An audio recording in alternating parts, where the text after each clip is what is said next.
Rancher lived alone for years, until 7 beautiful widows asked to stay the night, and you won't believe what happened next. High atop the rolling mesas of New Mexico, beyond the reach of any county road, stood Rust Creek Ranch, a trio of weathered cabins, a creaking windmill, and an endless sea of sagebrush. For 15 years, Jackson Jack McAllister called that rugged stretch of desert home.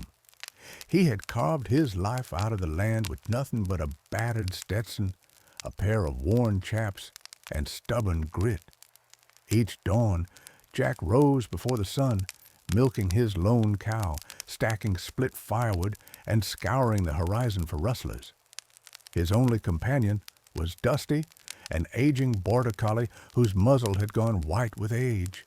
Beyond him, the wind-swept plains stretched empty, no townsfolk dropping by, no wandering traders, just coyote tracks and the whisper of the wind. Jack hadn't always been a hermit. Once, he'd been the dashing young cowboy of Silverton, a town booming with miners and saloons. He'd fallen in love with Mary Langley, the school teacher from back east, and for 2 blissful years they'd dreamed of building a life together. But fate's cruel twist came in the winter of '09, when Mary's illness swept through the cabin like wildfire, and she slipped away beneath a pale silver moon. Heartbroken, Jack sold everything he owned, packed Dusty, and headed west, seeking solitude, burying his sorrow among the mesas. Nearly a decade and a half passed before Jack heard voices echo down the dry arroyo one evening. He tightened his grip on the lantern beam and crept toward the front porch. There, framed by swirling dust in the lantern's glow, were 7 women on horseback, their saddlebags bulging. They wore dust-coated dresses and wide-brimmed hats. Their eyes glinted not with menace, but with desperate hope. "Mister," called the eldest, her voice quivering yet dignified, "pardon our intrusion. We mean no harm. Keep your rifle." Jack had counted visitors by the toes for years, and this tally was one too many. Still, he sensed something in their voices, a shared grief, a silent plea. The first to dismount was Grace Whitmore, silver-haired and poised, whose husband had lost his life over a poker debt gone bad. Next came Ellen Price, young and tear-streaked, her homestead burned to cinders by outlaws just weeks before.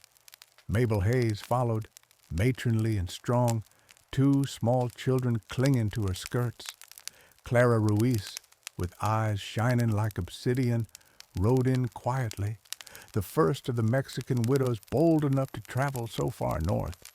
Nina Porter, spry and sharp-tongued, teased Jessie McKnight, stoic and short-haired widow of the town sheriff, into an awkward smile.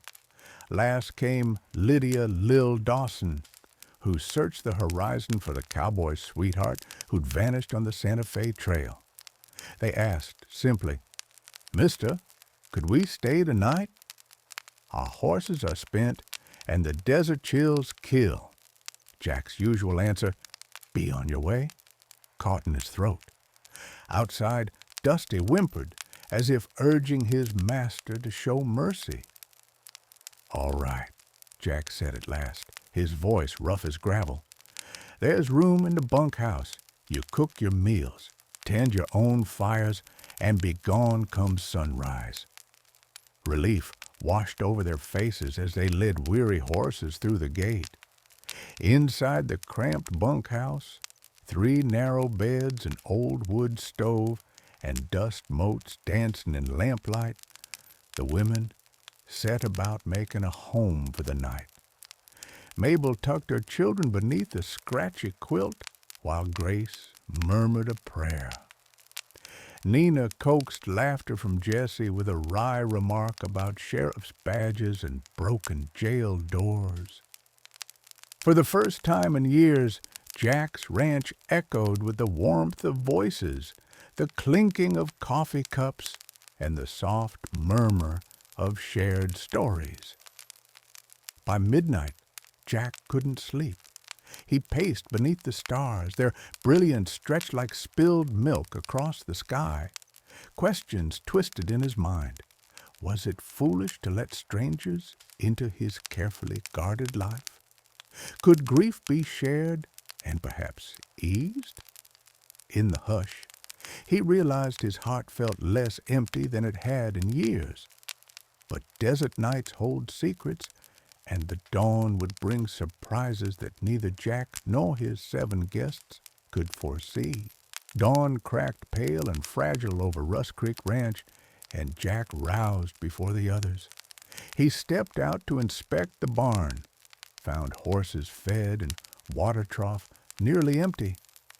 The morning air smelled of sage and smoke.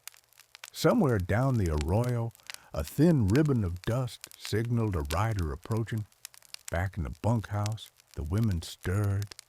Mabel's children rubbed sleepy eyes while Clara settled a pot of coffee on the stove. Grace caught Jack's eye and offered a small nod, an unspoken thanks that warmed more than any fire. Before the sun crested the mesa, a rider emerged, a lean man in a battered duster, face shadowed beneath his hat brim. His horse was lame, its flank flecked with sweat and blood. He raised a gauntleted hand. "Morning, folks. Name's Hale Thompson. I'm hunting 3 rustlers took my stock last week. Heard someone saw 'em headed this way." Jack stiffened. Protecting his herd was sacred. Without a word, he gestured to the bunkhouse door. Hale dismounted, the 7 widows edging closer, their eyes narrowing in shared wariness. Ellen Price stepped forward. "You'll find no outlaws here, but if you're hungry, join us for breakfast." Hale hesitated, then followed, wiping sweat and worry from his brow. Inside, the women moved with practiced care. Mabel ladled beans, Nina flipped flapjacks, Clara brewed strong coffee.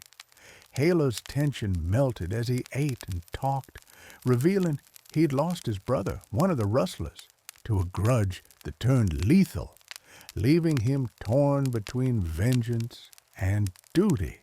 Jack listened, Dusty at his heels, and saw in Hale's haunted gaze a mirror of his own past pain.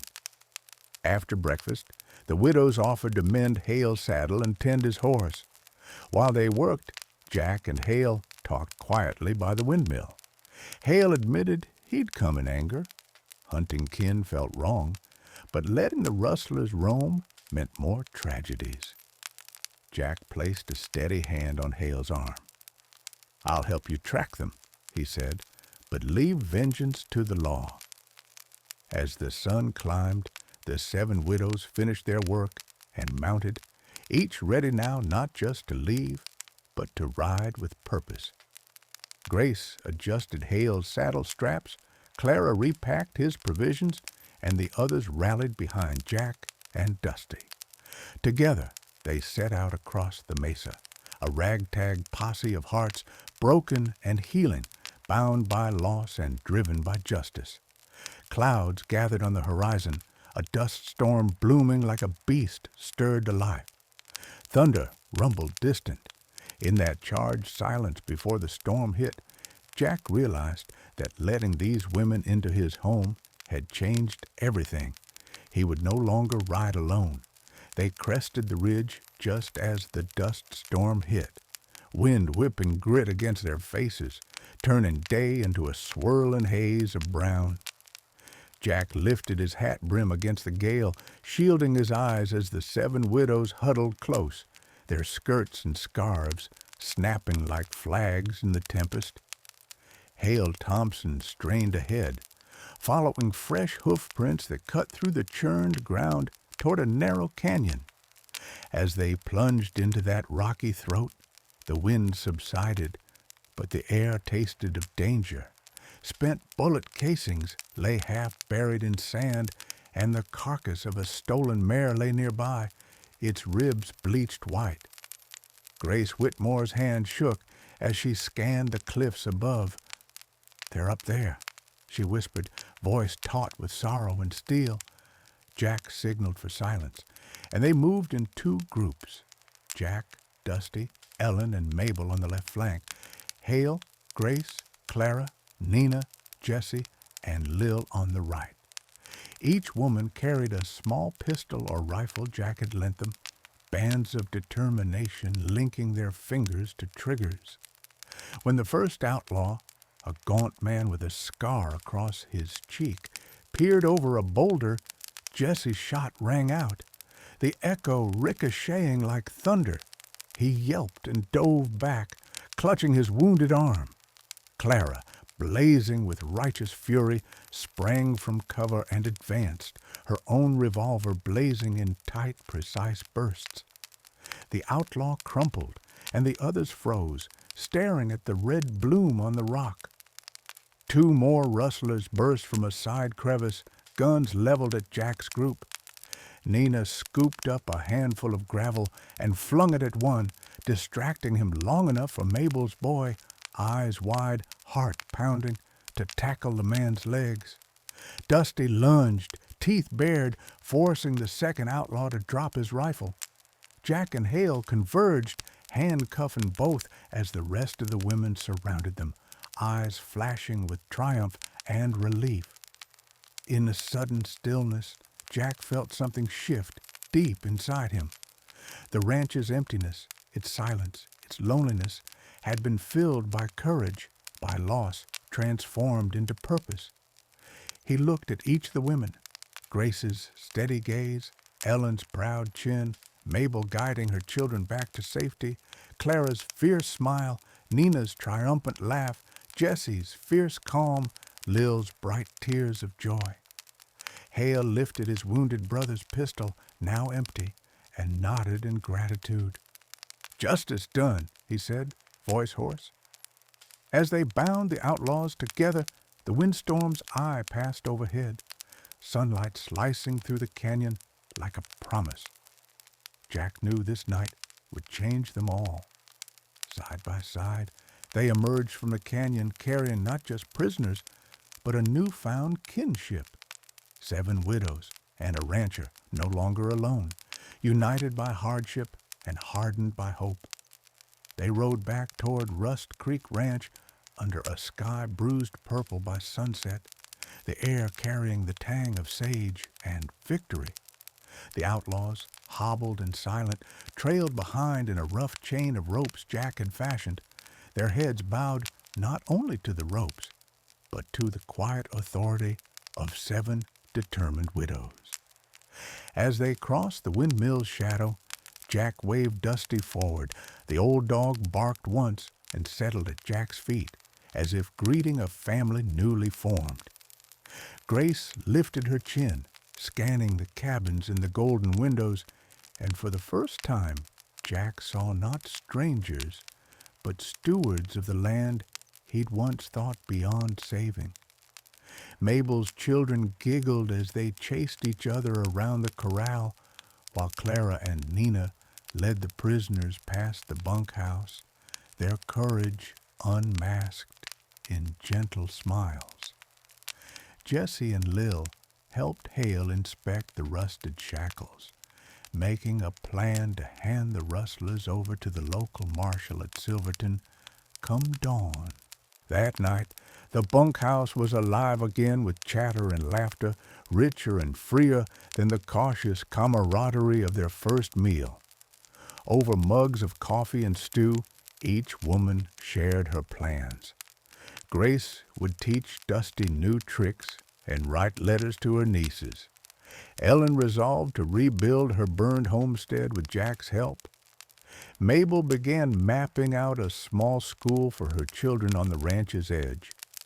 Clara promised to plant wildflowers along the arroyo. Nina offered to run errands into town, her quick wit charming any merchant. Jessie volunteered to oversee security, patrolling the perimeter at dusk. Lil, her eyes bright, asked Jack to teach her the old saddle-making trade. Jack listened, heart pounding with a warmth he'd forgotten, and offered his own pledge. Rust Creek Ranch was theirs now, not just a refuge for one lonely man, but a sanctuary for all of them. By the next morning, the prisoners strapped to their horses, the posse set out for Silverton. Jack stood on the porch, tipping his hat to each widow in turn. Grace stepped forward last, her hand brushing his arm. "Thank you, Jack McAllister," she said softly, "for the roof, the meals, and for letting us stay." Jack tipped his hat again, a rare smile crinkling the corners of his weathered eyes. "Come back any time," he said. "Rust Creek's your home now." When the sun rose high, Jack watched the riders fade into the distance, 7 pillars of strength guiding justice back to town. Dusty padded beside him, tail wagging as if to say, "We did it." Over the following weeks, life at Rust Creek settled into a new rhythm. The bunkhouse blossomed into a communal haven. Children's laughter mixed with cowbells. Workshops rang with hammer-on leather, and Grace's letters tied the homestead to distant kin. When the windmill's wheel groaned under the morning light, Jack no longer felt its creaking as a lonely echo, but as a heartbeat linking him to 7 brave women who chose to stay. Each night, as he stood beneath a sky spangled with stars, Jack whispered a quiet thanks to Mary's memory, to Dusty's loyalty, and to the widows who brought life back to his land. In the desert's vast silence, he had found his strength not in solitude, but in the shared hope of 8 hearts beating as one. In the weeks that followed the outlaw's transfer to Silverton, Rust Creek Ranch flourished in ways Jack had never imagined. Ellen's homestead rose again from its ashes, its new barn gleaming red and its fields seeded with squash and corn. Clara's wildflowers swayed in purple and gold along the arroyo, drawing hummingbirds and butterflies like living jewels. Mabel's schoolhouse took shape under the mesquite trees, laughter spilling from its windows as her children learned their letters. Nina's daily trips to town brought fresh supplies and news. She returned with smiles and sometimes a stray puppy that Dusty promptly adopted. Jesse's evening patrols kept the perimeter safe, lantern in hand, as Lil practiced stitching saddles by the stove's glow. Grace, ever the poet, scrawled letters detailing their triumphs and trials, binding their stories into a tapestry that would travel far beyond the mesas. Jack watched it all from the front porch, dusk painting the sky in bruised pinks and purples, a tumbril of stars beginning to emerge. He no longer felt like a lone rider against the world, but as the patriarch of a remarkable family, one forged not by blood, but by shared loss and shared purpose.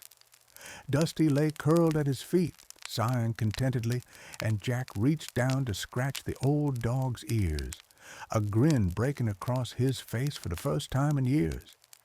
He realized then that the true wealth of Rust Creek wasn't stocked in barns or counted in cattle. It was here, in the voices drifting on the evening breeze, in the soft glow of lamp-lit windows, in 7 courageous hearts that chose to stay. One crisp morning, a stagecoach rolled into the yard, bearing gleaming barrels of mail and parcels for every widow. Jack gathered the group outside as the driver tipped his hat. Letters for Grace, seeds for Clara's garden, textbooks for Mabel's school, a new saddle for Lil, parcels of coffee for Ellen, ribbons and ribbons for Nina's hair, and a gleaming new rifle with Jessie's name etched on the stock to honor her role in securing the ranch. As the widows opened their packages, laughter and tears mingled, and Jack felt a swell of pride. He stepped forward and offered a simple toast, coffee mugs raised high in the cool morning air, to new beginnings, to friendship, and to the family we found beneath these desert skies. They drank deeply, the clink of mugs ringing clear, and for a moment the mesquite branches stood silent witness to a miracle born in sand and sorrow. Jack tucked his hat against his chest, looked each of them in the eye, and spoke plainly. This place that we've built together will stand long after we're gone. You're its heart. And in that shared gaze, under the vast New Mexico sky, every widow, every soul, and one once lonely rancher knew they had come home. A dry wind swept across the mesas one summer, carrying dust deeper than any storm, and the wells at Rust Creek began to whisper threats of drought. Farmers downstream sent worried letters. The grass in Ellen's fields withered under a cruel sun, and even the wildflowers Clara had planted drooped in silent prayer. Instead of despair, the 7 widows and Jack saw a chance to prove their family's mettle. By dawn's first light, they gathered.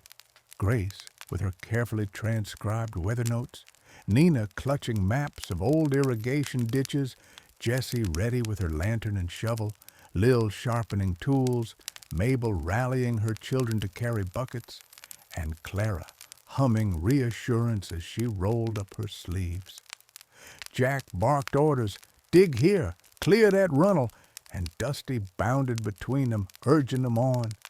For 3 scorching days they toiled, sweat and determination mixing in the air, until at last their shovels struck cool earth and a gurgle of clear water rose to the surface. Cheers broke the silence as laughter and tears mingled beneath the harsh sun, and the newly dug well promised life again. That evening they sat on the porch, cupping mugs of sweetened coffee and watching children splash at the trough. The clinking of spoons against enamel cups, lullaby of triumph. Jack leaned back in his chair, tipping his hat to each of them in turn, and he realized that whatever trials the frontier threw their way, they would face them together. 7 widows and one once lonely rancher, now bound by hope, grit, and the clear waters of Rust Creek. When the dust settled and the new well gurgled clear water, word of Rust Creek's resilience spread fast. Farmer and rancher alike heard of the brave widow-rancher alliance that had beaten back the drought.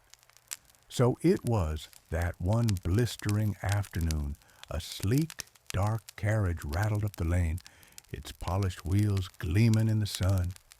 Out stepped Simon Blackwood, a land baron whose cattle herd stretched as far east as the Rockies. He wore a tailored suit and carried a ledger as thick as a Bible. With a courteous tip of his black hat, he surveyed the homestead, the wildflower beds dancing in the breeze, the red barn rising proud and new, the schoolhouse where children waved at the fence. "Jack McAllister," he called, voice smooth as oil. "I hear you've hit on a spring of water deeper than most. I'd like to discuss purchasing your water rights, and perhaps the ranch itself." A hush fell over the gathered family. Mabel's children stopped their games. Clara's eyes narrowed. Even Dusty lifted his head. Jack's jaw clenched, but before he could answer, Grace stepped forward, her silver hair catching the light. "Mr. Blackwood," she said softly, "this well isn't ours to sell. It belongs to everyone who shares this land." Simon smiled, flipping open his ledger. "I can offer you a small fortune. Think of what you could do. Build more schools, buy more livestock, ease your burdens." Ellen Price met his gaze without wavering. Our burdens are lightened by each other, she said, not by gold. Simon's expression flickered. He turned to Jack. You're a fool to refuse. Jack felt the old loneliness creep back, but the steady presence of 7 women behind him bolstered his courage. Before he could respond, Nina stepped up and unfurled a petition, names scrawled in ink from farmers and townspeople whose water and livelihoods would suffer if Blackwood claimed the well. We stand together, Nina declared, frontier folks who know that water is life, not ledger entries. Simon's polite facade cracked into a sneer. He snapped his ledger shut. Very well, he said, tipping his hat on one side. You've made your choice, but don't say I didn't offer you more than you deserve. With that, his carriage rolled away, leaving a swirl of dust and the echo of hoofbeats. The family watched him go until the dust settled again. Then, as one, they turned back to the ranch. Jack exhaled, the tension easing from his shoulders. Lil picked up a small tin mug and raised it. To Rust Creek, she said, her voice bright.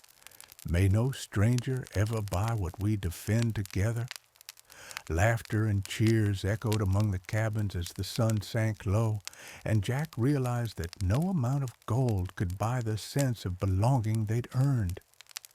In the years that followed, Rust Creek Ranch became more than a refuge.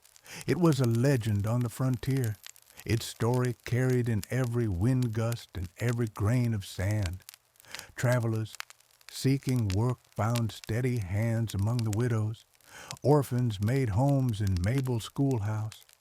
Poets sent Grace's letters as hope tokens, and soldiers carved Lil's saddles for military dispatches. Jack McAllister, once a lone figure beneath the endless sky, now stood at the heart of a thriving community nourished by courage and unity. Each spring, they celebrated the Well Festival, gathering under the windmill's turning blades for feasts of roast venison, Clara's wildflower honey, and Nina's spicy stews, while children raced through the corral and Jessie organized mock posse pursuits. Ellen taught newcomers to coax life from stubborn soil. Clara led wildflower planting that bloomed in riotous color. Mabel's school bells rang pure and sweet. Lil's leather workshop hummed with industry, and Grace recited poems beneath starlit skies. Jack would tip his hat to Dusty at his feet, a contented smile creasing his weathered face, knowing that in opening his home to 7 widows, he had forged not only a family, but a legacy as enduring as the mesas themselves. Proof that together even the driest desert can burst into bloom. As the first passenger train steamed into the makeshift depot, its whistle echoing like a call to distant horizons, the people of Rust Creek Ranch gathered on the platform they had built with calloused hands and boundless hope. Jack stood among them, hat in hand, Dusty at his side, watching 7 women whose lives had intertwined with his in ways he never imagined possible. Grace stepped forward and waved, her letters now arriving by rail to grateful families.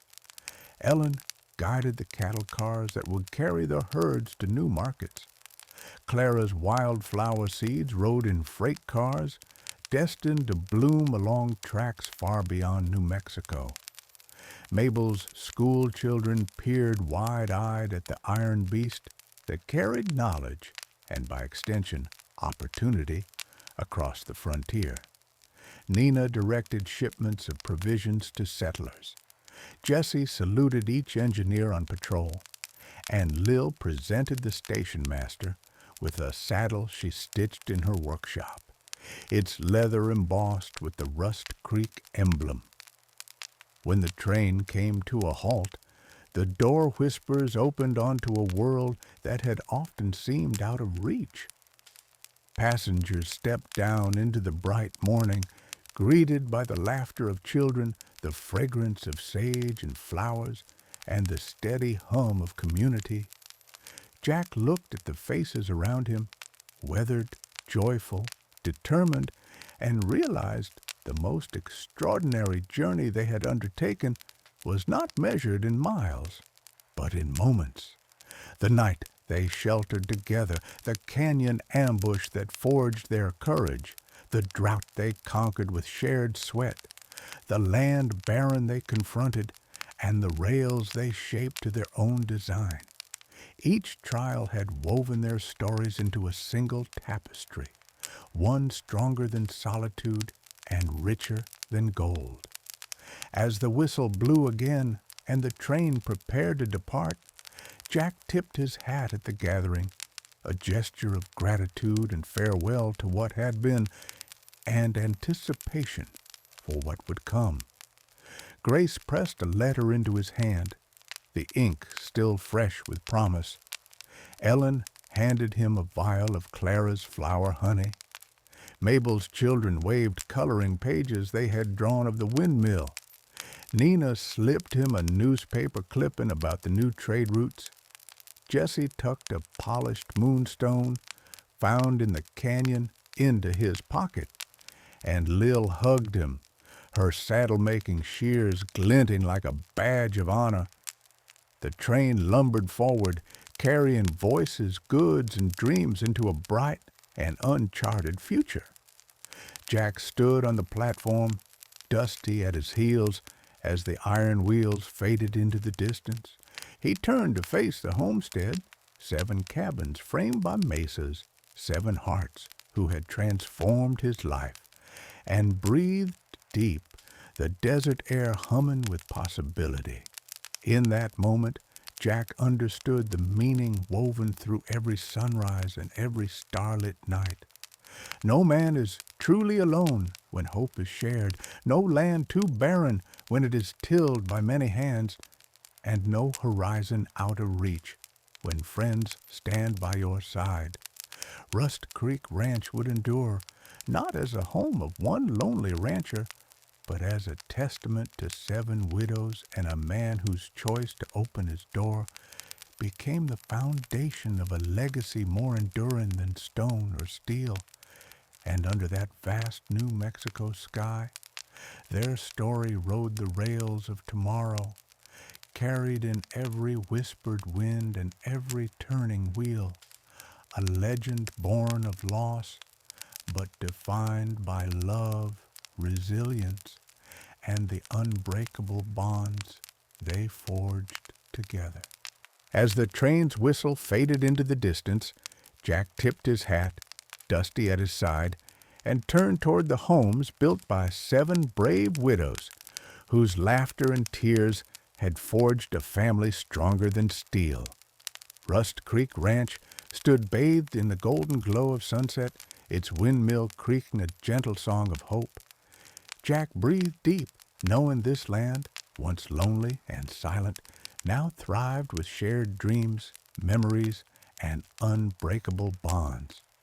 No man is ever alone when kindness opens the door, and no horizon is beyond reach when friends ride by your side.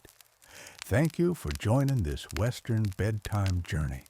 If you enjoyed the tale, subscribe to the channel, like the video, and leave a comment so you don't miss even more exciting bedtime stories.